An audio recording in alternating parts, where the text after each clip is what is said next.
Muy buenos días, estimados seguidores y escuchas de estas nuestras acostumbradas microcápsulas de cultura jurídica semanal. El día de hoy ya nuestra cápsula número 256. 256 cápsulas desde hace más de 4 años, cuyo único cometido es el incrementar la cultura jurídica de quienes nos están viendo y escuchando, en su mayor parte estudiantes de Derecho, Criminología, Ciencias Sociales, etcétera, y pues obviamente público en general interesado en estos temas jurídicos, políticos y sociales que nos impactan para bien o para mal. Y bueno, pues el día de hoy vamos a hablar de dos temas que pues el 2025 comienza a tambor batiente. Desafortunadamente pues el panorama no se vislumbra muy halagador, sobre todo en el panorama mundial, en el panorama internacional. Y uno de ellos es que el recién electo presidente de los Estados Unidos de América, uno de los países más poderosos del mundo, económica y sobre todo militarmente, pues llega a este personaje con claros guisos de, pues no solamente de discurso, sino en los hechos, un discurso que parece retomar el fascismo.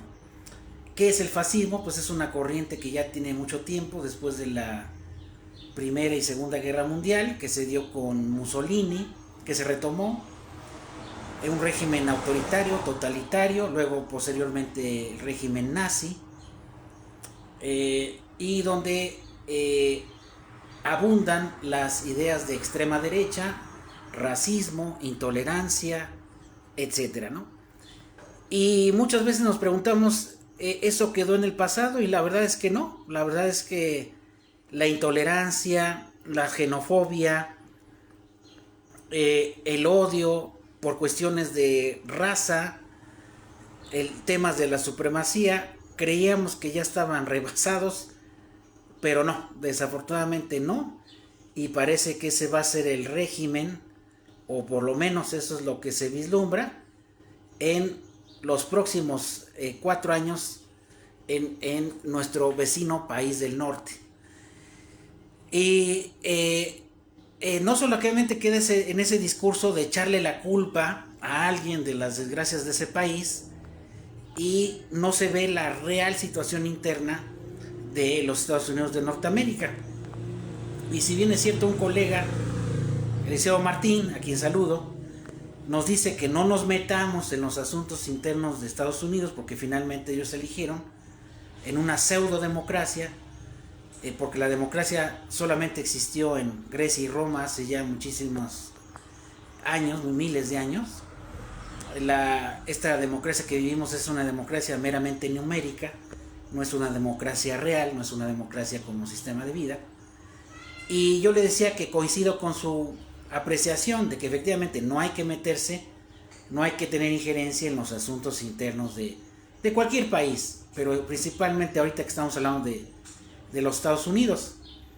Pero desde el discurso de toma de posesión, no habló solamente de la política interna, sino la política externa, que también ya se creía rebasada con la expansión del territorio y el régimen nazi, ¿no? Y recordemos que él se va a la guerra para el famoso Lebensraum, que es el espacio vital, invadir a otros países, saquearlos, con plenas justificaciones, ¿no?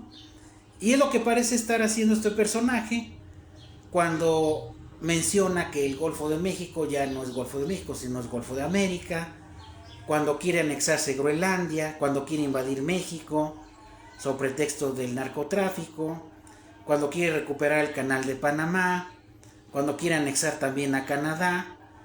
Pues ahí ya no son cuestiones internas, ahí ya es una amenaza velada de que yo voy a hacer lo que quiero, y no por el derecho, ni por el derecho internacional, ni por la ley, sino por la fuerza. Porque la única manera que obtendría la recuperación de esos territorios pues sería a través de la fuerza, porque pues obviamente no creo que por la buena voluntad o por el derecho internacional se logre esas intenciones, ¿no? Y también ese discurso de echarle la culpa a los migrantes, generalizar, porque finalmente los migrantes tienen en Estados Unidos, pues yo diría que más de 100 años presentes la migración de muchos países, incluidos mexicanos, que han hecho florecer a Estados Unidos, ¿no? Ya sea ilegal o legalmente su estancia. Son fuerza de trabajo, proveen ahora sí que de dinamismo laboral y de recursos a ambos países, ¿no? Pero pareciera que se está repitiendo la justificación de los nazis, que los judíos vivían en su territorio, vivían tranquilamente y después se convierte en el discurso como que ellos eran los culpables de todos los males de Alemania. Y los expulsan de su país y luego viene una persecución que desembocó en el Holocausto, ¿no? Y ahora pareciera que se quiere hacer lo mismo con los migrantes, ¿no? En los primeros días de esta administración en el vecino país de los Estados Unidos de América, se han deportado ya a más de 4,000 migrantes. Es una cantidad bastante importante.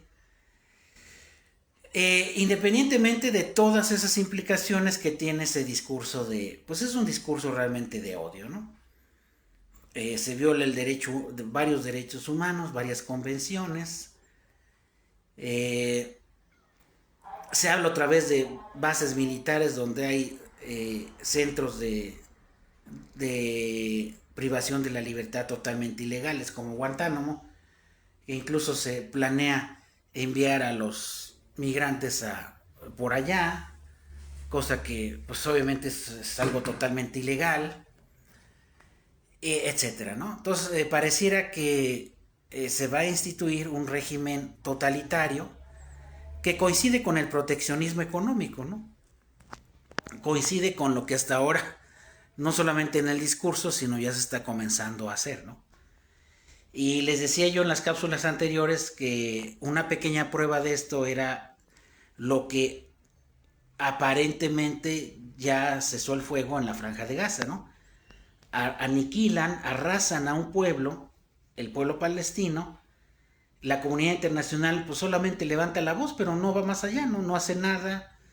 Se desobedecen las órdenes de tribunales internacionales, con patrocinio de Estados Unidos y obviamente de Israel. Y les decía yo que eso mismo, ese intervencionismo, esa pues ocupación de territorios en donde nadie hizo nada, ni la ONU, ni la comunidad internacional, para evitarlo, para frenarlo, les decía yo, pues es una muestra de lo que puede suceder en un futuro cercano a otros países, ¿no? Y es lo que quiere, la intención que tiene el gobierno del país del norte para con sus vecinos, por lo menos con los vecinos, ¿no? Entonces, se repiten las historias y todas estas francas vulneraciones de derechos humanos, no solamente de los migrantes, sino incluso hasta de gente que ya obtuvo su residencia y su ciudadanía, a lo mejor hasta por error los pueden deportar, porque así ha sucedido. Lo que me crea mucha suspicacia es que muchos abogados, entre comillas, que aparecen en las redes promocionando sus libros, criticando la violación de derechos humanos aquí en México, nada dicen de lo que hizo Israel con los palestinos y de lo que ahorita está haciendo Estados Unidos con los migrantes. O sea, son discursos a modo. Tienen línea y no dicen nada de Estados Unidos, que es uno de los principales vulneradores de derechos humanos en el mundo, con sus invasiones, con su neocolonialismo, con la destrucción de los países en los que ha intervenido, y ahora pareciera que ese es la tendencia en esta administración de violar la soberanía y la territorialidad de otros países, cosa que pues obviamente vulnera la Carta de las Naciones, la Convención de Ginebra y muchísimas convenciones internacionales que el gobierno de los Estados Unidos se las pasa por el arco del triunfo, y los abogados que venden sus libros muy pomposos y abogadas de un sistema acusatorio impuesto, nada dicen de todas estas vulneraciones, pero sí vienen a corregir lo que aparentemente se hace aquí en México, ¿no? Entonces vean cómo hay los discursos a modo, se ocultan las cosas, no se dicen con sus letras. Fascismo, para los que no entiendan ese término, búsquenlo ahí en el chat GPT o en otro. ¿Qué es el fascismo? ¿Dónde se gestó? ¿Qué era lo que proponían los fascistas? Y vean que eso coincide totalmente con lo que pretende el gobierno en los Estados Unidos, ¿no? Y cosa que no se dice, se tolera por la comunidad internacional, y solamente muy pocos periodistas libres lo comentan, ¿no? Por ejemplo, Rubén Luengas, en Detrás de la Razón con De la Madrid, son de los pocos espacios que realmente abordan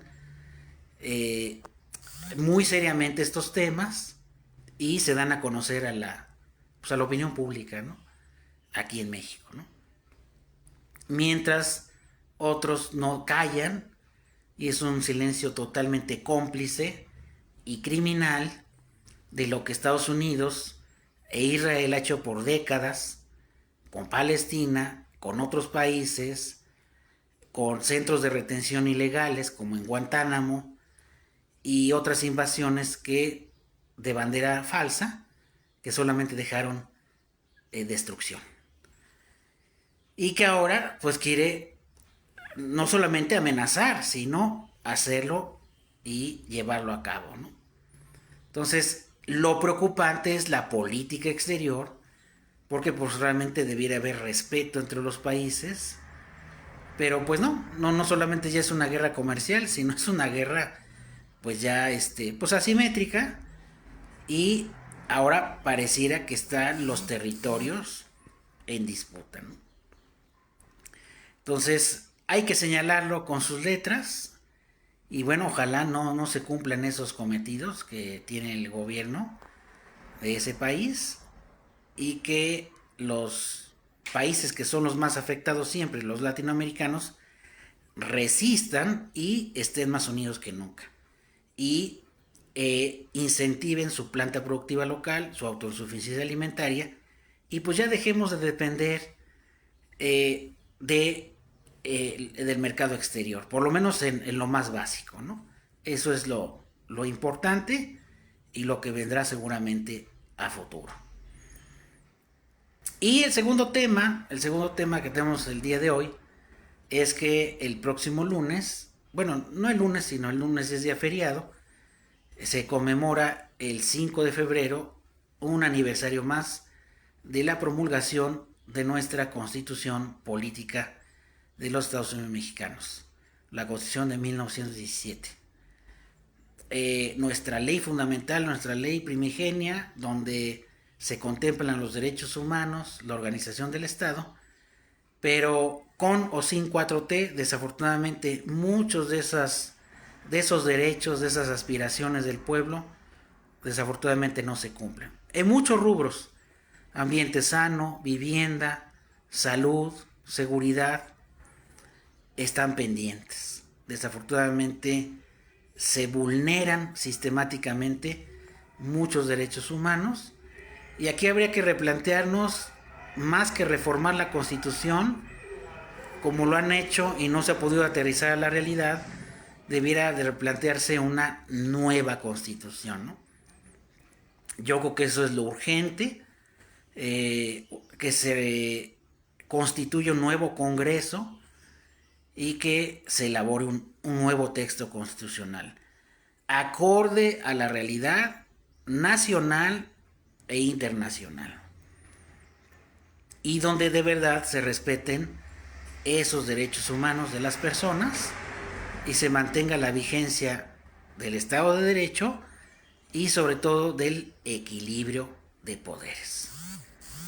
Entonces, pues es muy importante no solamente conmemorar un aniversario más, sino plantearse si realmente esos 136 artículos, esa Carta de Derechos, esa ley primigenia, realmente cumple con las actuales aspiraciones del pueblo de México y si es necesario replantearse una nueva constitución.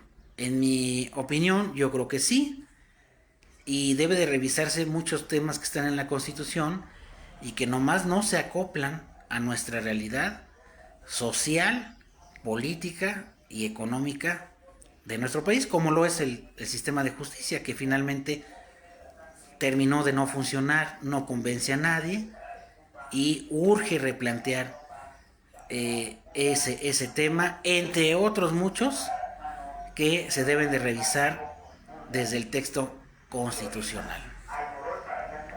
Pues bien, ese era el tema que tenía yo para el día de hoy, invitándoles a que puedan suscribirse a nuestros canales, a nuestras páginas, en YouTube Cultura Jurídica Televisión, en Telegram Cultura Jurídica Televisión, en Instagram Cultura Jurídica Televisión y en Facebook hay un grupo que se llama Cultura Jurídica Televisión. Pues bien, pues muchas gracias, que estén muy bien y que tengan un excelente fin de semana.